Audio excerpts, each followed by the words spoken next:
너희는 마음에 근심하지 말라. 너희가 하나님을 믿으니 또한 나를 믿으라 라고 말씀하십니다.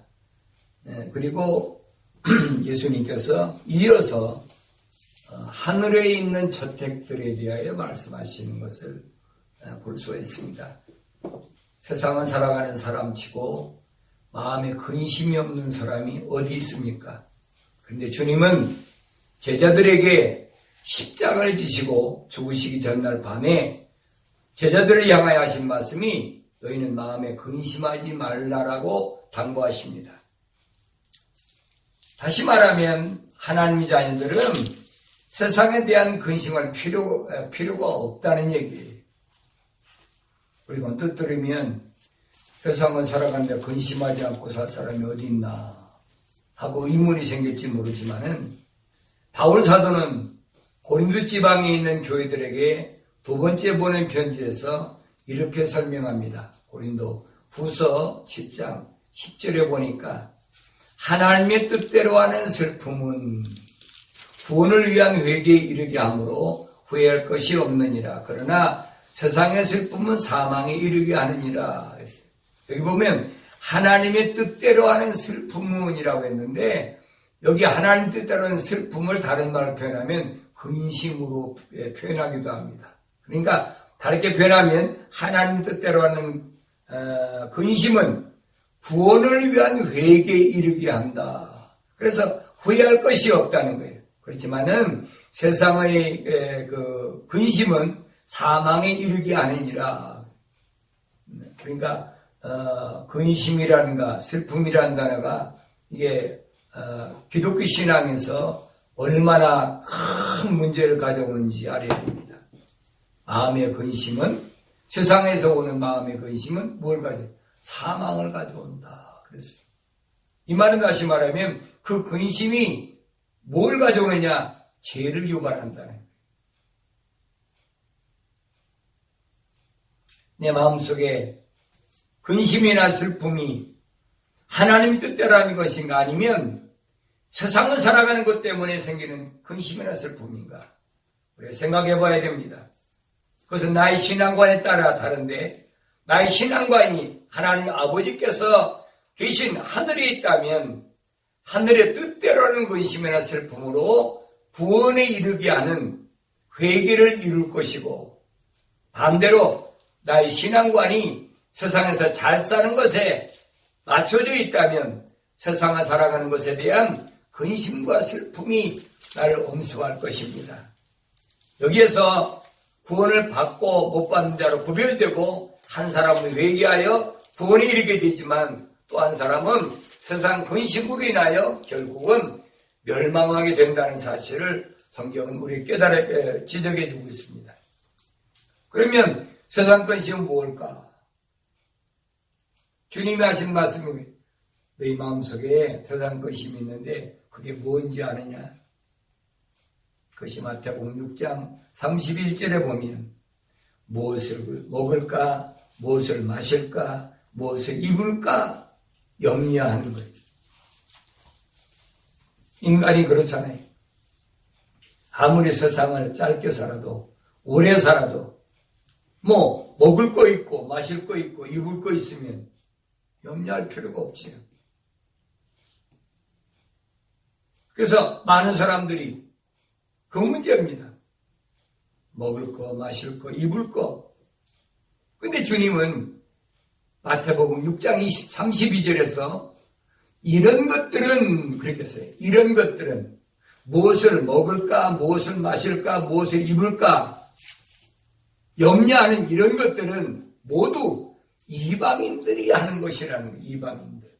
이방인들은 예수 안 믿는 사람들이에요. 네.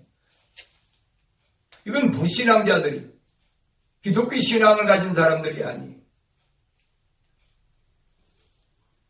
이런 것들은 모두 이방인들이 구하는 것인데 몸뚱이만 예배당에 나와 있지 전부 구할 때 보면 먹을 거, 마실 거, 입을 거 전부 그런 거예요. 네. 이방인에서 못 벗어나는 거예요.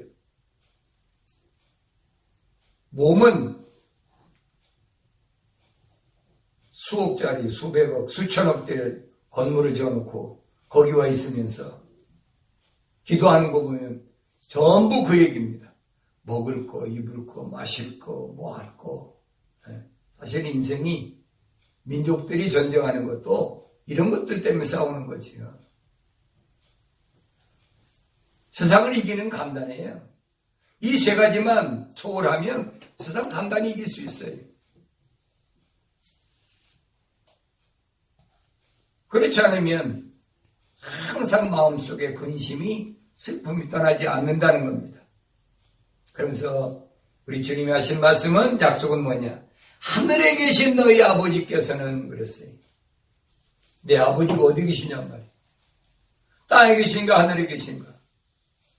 물과 성령으로 거듭난 그리스도인들은 아버지가 어디 계시냐? 하늘에 계시다는 거예요. 하늘에 계신 너희 아버지께서는 너희에게 이런 모든 것이 필요한 줄 아시느니라. 말로는 하나님이 향하여 아버지라고 부르면서 맨날 걱정, 근심은 이런 거 갖고 하니까 그거 거짓말이라니. 하나님이 아버지라고 했으면 이거 걱정하지 말아야 돼요. 왜 그러냐? 주님 하신 말씀 거예요. 하늘에 계신 너희 아버지께서는 너에게 이런 모든 것이 필요한 줄 아시느니라. 근데 왜 이걸 자꾸 걷고 이것 때문에 근심 걱정하고 전쟁하고 왜 합니까? 그건 잘못된 신앙. 그 기독교 신앙이 아니에요. 그러면서 예수님은 우리가 하신 말씀은 오직 그랬어요. 뭘 먹을까 마실까 입을까 걱정하지 말고 오직 할 것이 뭐냐? 너희는 먼저 하나님의 나라와 그분의 의를 구하라 그랬어요. 하늘나라에 시민권을 가졌으면 하늘에 있는 것을 구해야지요. 그분의 의를, 하나님을 믿는 그 믿음을 구해야지요. 먼저 할 것이 무언가를 알아야 됩니다. 그리고 모든 것을 보면 다 하고 끝머리 가서 끝에 가서 기도하는 걸로 잘못 알고 있어요. 성경은 아니에요. 우선순위가 뭐냐? 먼저 하나님의 나라와 그분의 의를 구하라. 그랬어요. 주의 명령입니다. 물과 성령 거듭난 사람은 언제든지 이 명령에 100% 순종합니다. 그러면서 주님 약속을 들어보니까 그리하면 이 모든 것을 너희에게 더해 주시리라. 먹을 거, 입을 거, 마실 거, 그건 내 문제 아니라는 거예요. 창조주 하나님, 내 아버지 되시는 그분이야 이루실 건데 내가 왜 그것 때문에 근심하고 슬픔을 갖고 있느냐는. 그리스도인들하면 내가 무엇을 근심해야 되는지를 알아야 됩니다. 성도들을 하나님 뜻대로 하는 근심이 절대 필요하다고 얘기하는 거예요. 하나님 뜻대로 하는 근심. 그 근심이 뭐냐면 회개하는 거예요. 내가 돌아섰나? 돌아서지 않았나? 아직도 내 생각과 마음, 나의 삶의 가치관이 돌아서질 않았어요. 그냥 예배당에 다니면 그걸로 족한 줄 알고 있어요.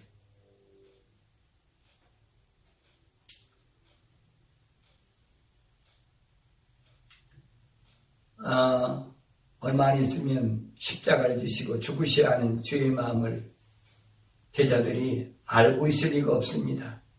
만약에 제자들은 주님 십자가 못 박혀 죽으셔야 된다는 이 사건이 현실적으로 나타난다면 얼마나 실망할까. 주님 그 부분을 제자들에게 지금 설명하고 계신 거예요. 너희는 마음에 근심하지 말라. 하나를 믿으니 또 나를 믿으라. 주님 3년 동안 세상에 계시는 동안 세상 근심에 대한 말씀은 한 번도 말씀하신 적이 없어요. 왜냐하면 하늘의 소망을 가지고 하늘의 시민권을 가진 사람이 나그네 같은 세상을 살아가는데 필요한 것 때문에 근심 걱정한 이유가 뭐가 있습니까? 하늘나라에 대한 말씀과 하나님 아버지의 말씀이 예수님 살아계실 생전의 전부였습니다. 오늘 성도들은 성경을 읽으면서 바로 예수님이 나의 삶의 모델이 되어야 된다라고 생각해야 됩니다.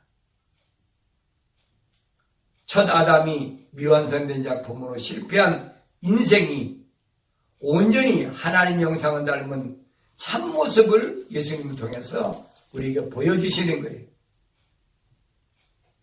세상에 대한 근심이 없어지면 하늘나라에 대한 근심도 필요가 없습니다. 왜냐하면 하나님 아버지께서 이미 다 마련해 놓으셨다는 거예요.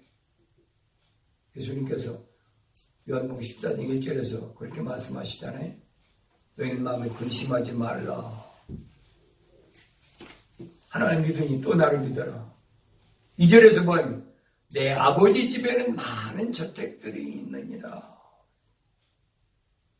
근데 개역 성경에는 이 저택들을 뭐라고 써는 줄 아세요? 처소라고. 처소. 처소는 아주 빈약한 집입니다. 네. 근데 킹제임스 홀리 바이블에는 이 저택을 영어로 뭐냐? 맨션이라 그랬어요. 맨션은 작은 집이 아니죠. 큰 집을 가리키죠. 그래서 번역할 때 저택들이라 라고 얘기했습니다. 성도들에게 거시도 하늘나라에 좋은 집을 짓고 영원히 살려면 헌금을 많이 한 사람이 하늘나라에 좋은 집을 지을 수 있다고 엉터리 목사들이 부흥사들이 얼마나 얘기합니까? 심지어는 뭐라고 합니까? 이미 하나님 아버지께서 자기 자녀들을 위해서 저택들을 준비해 다 놓으셨는데 걱정할 필요가 없다고 주님 말씀하셨는데 뭐라고 합니까? 어떤 사람은 입신에 가보니까 유명한 목사님, 유명한 큰 교회 목사님 집을 보니까 하늘나라에 보니까 삐까뻔쩍하게 황금길을 된 곳에 아주 엄청난 집으로 저는 새빨간 거짓말하고 있어요. 만약에 그렇게 타락한 목사들이 하늘나라에 집이 있다면 나 그 정도가 안 가요. 뭐라고 해요? 성경은 절대 아니에요. 그런 사람 절대 하늘에 들어가지도 못하고 저택도 없어요.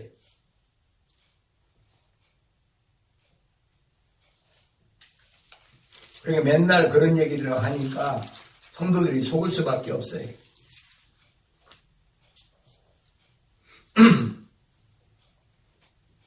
그런 말로 성도들을 속여가지고 얼마나 착취를 많이 했는지 신문기사를 읽어보면 참 얼굴이 뜨거워지고 붉어질 수밖에 없어요. 우리나라 그 조그마한 땅덩어리에서 제주도에서 강원도까지 땅이 무수히 많이 살았다는 거예요. 네? 그 사람이 하늘나라에 무슨 소망이 있겠어요? 하늘나라에 소망이 있으면 그런 짓 안 하지요. 네? 예배당의 성도들이 낸 헌금을 수백억 수천억씩 왜 가치를 하고 왜 사기를 칩니까? 하늘나라에 소망이 없기 때문에 그래요. 하늘나라에 소망이 있는 사람은 그런 짓 안 해요.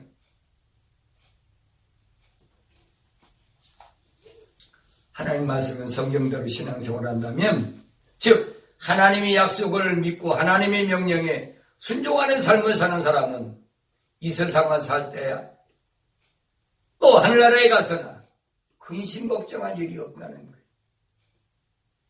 네, 그래서 너희는 마음에 근심하지 말라. 그런 성도들이 하는 게 뭡니까?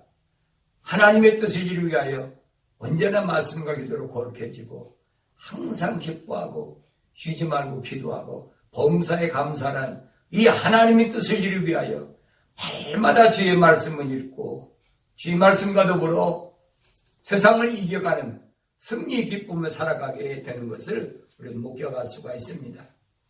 하나님 말씀은 성경은 빛과 어두움, 복과 저주, 구원과 멸망,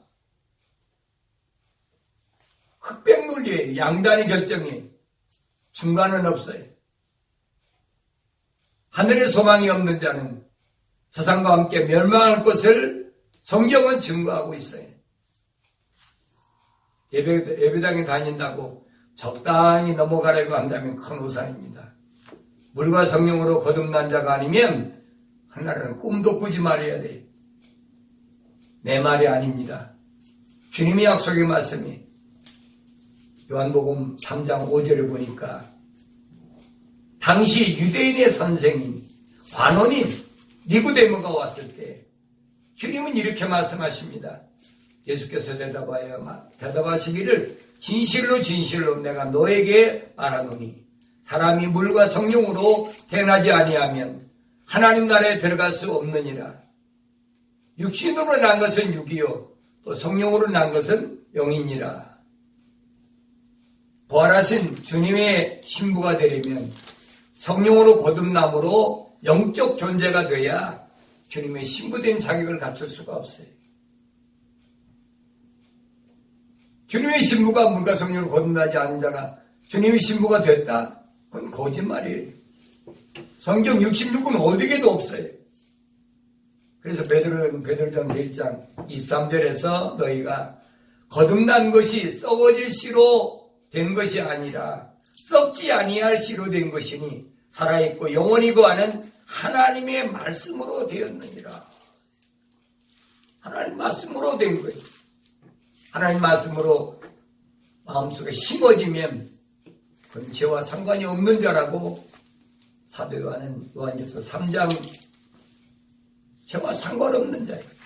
죄를 지을 수가 없는 자예요. 하나님의 말씀, 썩지 아니한 말씀, 씨로 된 것. 마지막 때에도 요한계시록에 보면 14만 4천 명이 하늘에서 주님을 찬양하는데 그들 모습을 이렇게 묘사하고 있습니다.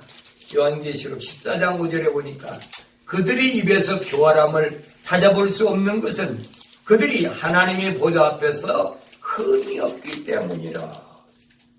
흠이 없는 삶.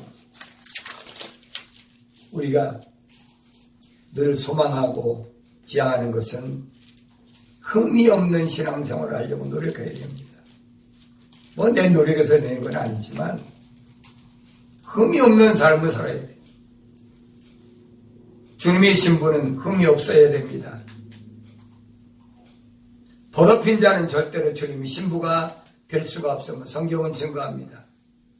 히브리서 기자는 히브리서 9장 14절에서 하물며 영원하신 성령을 통하여 흠없는 자신을 하나님께 드린 그리스도의 피가 어찌 죽은 행실에서 너 양심을 정결케 하여 살아계신 하나님을 섬기게 하지 못하겠느냐. 예수님은 어떤 분이냐? 흠이 없는 분이다. 뭘 통하여? 영원하신 성령을 통하여. 우리가 흠없는 신앙생활을 하려면 성령 안 받으면 안 돼요.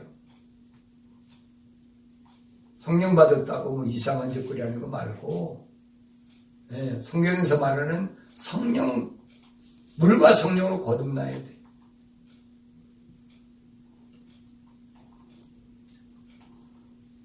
골로새서 1장 21절에 보면 너희가 그랬어요. 전에는 악한 행실로 인하여 멀리 떠나 너희의 생각으로 원수가 되었으나 그랬어요. 전에는 그랬어요. 현재가 아니에요. 물과 성령으로 거듭나기 전, 하나님 자녀가 되기 전, 그는 악한 행실로 인하여 그래요. 성경에서 악한 것은 무엇을 악하다고 그러느냐? 악한 것은 믿음이 없는 것을 악하다는 거예요. 하나님의 약속, 주님의 약속을 믿지 않는 것이 그게 악한 거예요. 네. 그러니까 전에는 주님 약속이 안 믿어졌어요. 전에는 하나님 말씀 구약을 읽어도 하나님 약속이 안 믿어지는 거예요. 구약 성경 전체가 뭡니까? 하나님 약속을 믿는 자와 믿지 못하는 자. 믿는 자는 하나님의 명령에 절대 순종하고 하나님의 약속을 믿지 못하는 사람은 하나님의 명령에 불순종하는 거예요. 그럼 성경에 보면 그겁니다. 특별히 우리가 복에 관하여 설교할 때 신명기 28장에 보면 1절에서 14절까지 보면 하나님의 약속을 믿고 하나님의 말씀에 경청하고 행하는 사람은 복을 받지만 15절부터 68절까지인가 63절까지인가 보면은 하나님의 약속을 믿지 않고 하나님 명령에 불순종한 사람들이 받을 저주가 얼마나 큰가 하는 것을 한마디로 설명하고 있습니다. 그래서 바울은 고린도 지방의 교회에게 보낸 편지에서 너희가 전에는 그랬어요. 전에는 악한 행실로 인하여 멀리 떠나 너희의 생각으로 원수가 되었으나 그건 전이에요. 물과 성령으로 거듭나기 전에. 근데 22절에 보면 이제는 그랬어요. 그의 죽으심을 통하여 그 육신의 몸 안에서 그가 화해케 하셨으니 그가 보시기에 너희를 거룩하고 흠없고 책망할 것이 없이 드리고자 함이라. 우리 주님이 십자가에 못 박혀 죽으신 것은 다른 것이 아니에요. 오늘 그리스도인들이 신앙생활할 때 뭐 없게 흠이 없게 하시려고 하는 거예요. 다시 말하면 우리 마음속에 마태복음 15장 19절에 있는 7가지 죄악의 뿌리가 있죠. 악한 생각과 살인과 간음과 음란과 도둑질과 거짓 증거와 모독. 네 악의 뿌리가 뽑아져야 악한 행실이 안 나오는 거예요. 그런데 마음이 이것이 그대로 있어요. 해결이 안 됐어요. 이것이 해결된 사람은 오늘 22절에 보니까 그가 보시기에 너희를 거룩하고 흠없고 책망할 것이 없이 드리고자 함이라. 하나님 보실 때 흠이 없어야 돼요. 사람이 볼 때 흠이 없다가 아무리 해도 되는 것이 아닙니다. 하나님의 종들로서 세상을 살아가는 방법은 무엇일까? 바울 사도는 구체적으로 언급하고 있습니다. 데살로니가전서 2장 10절에서 우리가 너희 믿는 자들에게 얼마나 강건하고 의롭고 흠없이 행동하였는가는 너희가 증인이며 또 하나님께서도 그러하시니라. 네. 바울 사도는 참 담대했어요. 어리킬 게 없어요. 우리가 너희 믿는 자들에게 얼마나 경건하고 의롭고 흠없이 행동했는가는 그랬어요. 너희가 증인이지 않느냐? 네. 물론 어때?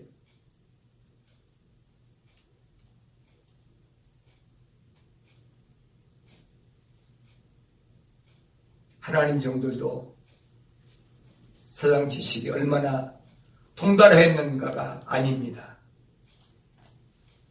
세상 지식을 얼마나 많이 가졌느냐, 얼마나 사람들을 많이 모아놓고 얼마나 많은 사람들에게 존경을 받느냐가 아니에요. 바울이 디모데에게 보낸 두 번째 편지에서 바울은 이렇게 설명합니다. 디모데후서 2장 20절에 보니까 큰 집에는 금과 은으로 만든 그릇들뿐만 아니라 나무와 진흙으로 만든 그릇들도 있어 어떤 것들은 귀히 여기고 어떤 것들은 천히 여기느니라. 그러므로 이런 것들에서 자기를 깨끗하게 하는 사람은 귀한 그릇이 되어 거룩하여지고 주인이 쓰기에 합당하며 모든 선한 일을 위해 예비되었느니라. 주인이 쓰시는 것. 금으로 만들면 뭐 할 겁니까? 은으로 만들면 뭐 할 거예요? 나무로 진흙으로 만들면 뭐 할 거예요? 주인이 쓰시는 그거 안 쓰세요. 그 사람이 얼마나 많이 배웠나, 얼마나 유식한가, 박사학위 얼마나 있고, 얼마나 멋진 집에 사나, 얼마나 고급 자동차 타고 사나, 그거 주님이 보시는 거 아니에요. 하나님 보시는 것은 그가 얼마나 깨끗한 거예요. 한 가지예요. 얼마나 깨끗한가.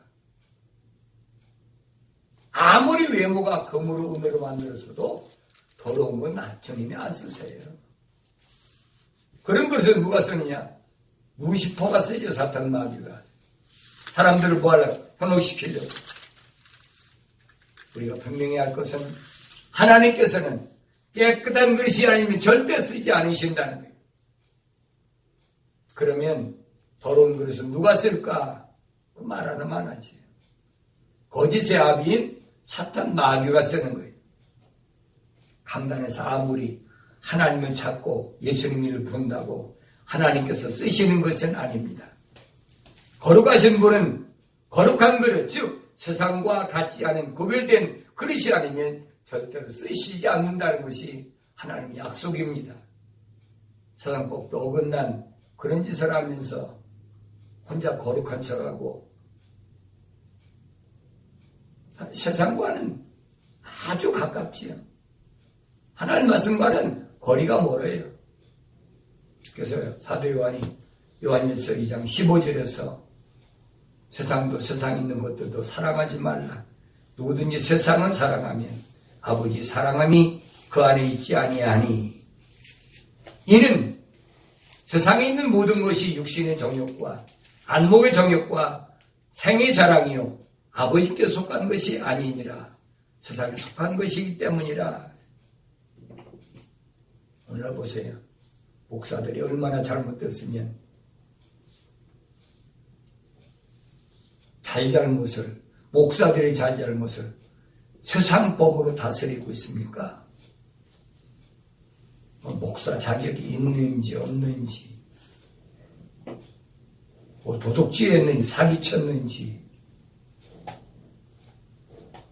세상의 범죄자와 똑같이 판결하고 있잖아요. 분명한 것은 주님의 신부인 성도들, 즉 교회들은 세상법의 저쪽 뒤에서는 안 되며 윤리와 도덕적으로 흠이 없어야 된다는 거예요. 왜냐하면 기독교 신앙은 세상의 윤리와 도덕을 넘어 초월한 것을 기독교 신앙으로 말하기 때문에 내가 기독교 신앙 가졌다고 기독교 신앙이 아니에요. 세상의 윤리와 도덕 이전에 법에도 어긋나는 사람이 순서가 그래요. 세상 살아가는데 제일 무엇이 걸리느냐? 법이 걸리는 거예요. 그 다음 보면 윤리와 도덕이. 윤리와 도덕 그 너머가 기독교 신앙이란 말이에요. 세상에 법에 걸리는 사람이 기독교 신앙입니까? 잘못된 거지. 한국교 목사들은 나라에 세금 한 푼도 안 내고 나라에서 소득세 말을 하면 교회를 핍박 탄압한다고 아우성치고 있어요. 제가 얼마 전에 신문에 보니까 그랬더라고요. 정부가 기독교를 탄압해요. 그게 무슨 말인가 저기 기사를 읽어봤더니 목사들 보고 세금 내란다고. 그럼 여러분 주님이 뭐라고 가르쳤나 보세요. 마태복음 22장 20절에 주님께서 이렇게 말씀하십니다. 주께서 그들에게 말씀하시길 이 형상과 새겨진 글이 누구의 것이냐고 하시니 그들이 가이사의 것이니이다라고 주께 말씀드리자. 주께서 그들에게 말씀하시길 그러면 가이사의 것은 가이사에게 하나님의 것은 하나님께 바치라. 목사라는 이름 갖고 세금 안 내는 게 무슨 큰 대단한 특권의식을 갖고 있어요. 그 잘못된 거예요. 주님 그렇게 안 가르치셨어요. 교회는 세상에서 세금을 매기지 않지만 개인이 소득은 내야죠. 왜 일반 사람 다 내는데 자기는 안 냅니까? 세상에 속해 있으면 내야 돼요. 아무리 하나나라 시민권 가지면 뭐 할 겁니까? 세상에 몸 닫고 있으니까 세상에 있는 동안에 세금을 내야 될까요? 왜? 소득이 있으니까. 마태복음 22장에서뿐 아니라 마가복음 12장 16절에도 누가복음 20장 25절에서도 주님은 분명하게 말씀하십니다. 요즘 세상에 계시는 동안에 탈세하라고 안 가르치셨어요. 세상 것은 세상에 내라는 거예요. 하나님 것은 하나님께 바치고.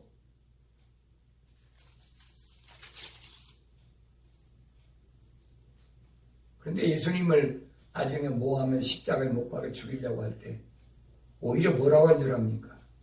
누가 보면 23장 1절에 보면 무리가 모두 일어나서 주를 빌라도에게 끌고 가서 2절에 보니까 고소하기 시작하여 말하기를 이 자가 우리 민족을 현혹하고 가이사에게 세금 바치는 것을 금하며 자칭 그리스도인 왕이라고 하더이다 그랬어요. 예수님 먼저 세금 바치지 말라고 그랬어요. 그거 잘못된 거예요. 여러분, 세상에 우리가 거하면서 세상에서 세상법에 안 따르면 뭘 따르겠어요? 국민인데 나중에 여러분 우리 한나라에 가서는 그런 거 없지요. 이 땅에서는 그 나라에 살면 그 나라의 법을 따라야 되지. 미국에 살면 미국 법을 따라야 되고 한국 살면 한국 법을 따라야 되지. 난 미국에서 오랫동안 목회는 하지 않았지만 몇십 년 동안 목회하는 동안 한 번도 다 탈세한 적 없어요. 내가 소득 받으면 받은 만큼 세금을 내야 되지. 그러고도 자기가 하나님의 종이라고 차첨하고 하나님 말씀 성경에 비춰보면 우습지도 않아요. 그런데 중요한 것은 뭐냐? 그렇게 해놓고 그렇게 살아가면서도 부끄러운 줄은 모른다는 거예요. 왜입니까? 성경을 안 읽으니까. 성경을 읽으면 그런 짓 못하지요. 하나님 말씀 성경대로 하면 기독교 복음을 전하는데 크게 지장이 없습니다. 세상 것을 탈세하고 도둑질하고 그리고 올바로 살아간다고 한다면 그건 잘못된 거지. 그러니까 세상 법이 와서 자꾸 다치하는 거예요. 교회는 하나님의 것입니다. 그래서 미국에서도 교회는 절대 세금을 매기질 않아요. 그러나 개인이 소득이니까 그건 세금을 내야 되는 거예요. 예수님 그걸 가르치셨어요. 가이사의 것은 가이사에게 바치라는 거예요. 세상 사는 날 동안 내가 무엇을 먹을까 입을까 마실까 염려할 걱정이 없다는 거예요. 이 문제는 먼저 하나님의 나라와 그 일을 구하면 모든 게 해결된다는 거예요. 하늘나라에 가서도 내 아버지께서 이미 저택, 맨션을 마련해 놓으셨다는 거예요. 그리고 요한복음 14장은 2절에 읽어보면 그렇습니다. 내 아버지 집에는 많은 저택들이 있느니라. 이미 있어요. 이미 다 준비해 놓으셨어요.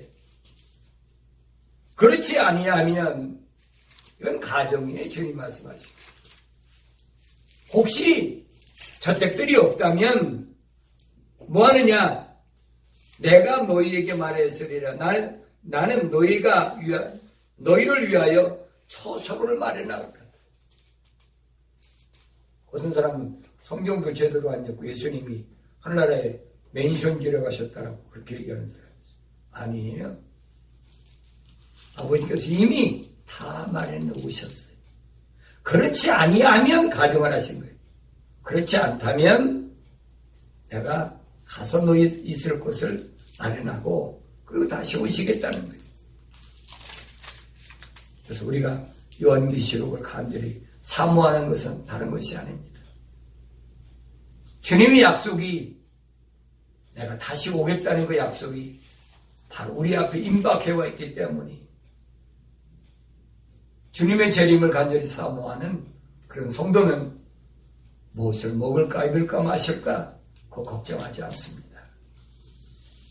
그런 것에 마음 흔들리지 마시고 날마다 주의 말씀으로 주의 약속을 믿고 주 안에서 승리하는 그러한 삶을 살아가야 그것이 올바른 그리스도인이요 기독교 성도의 올바른 자세인 줄로 믿습니다.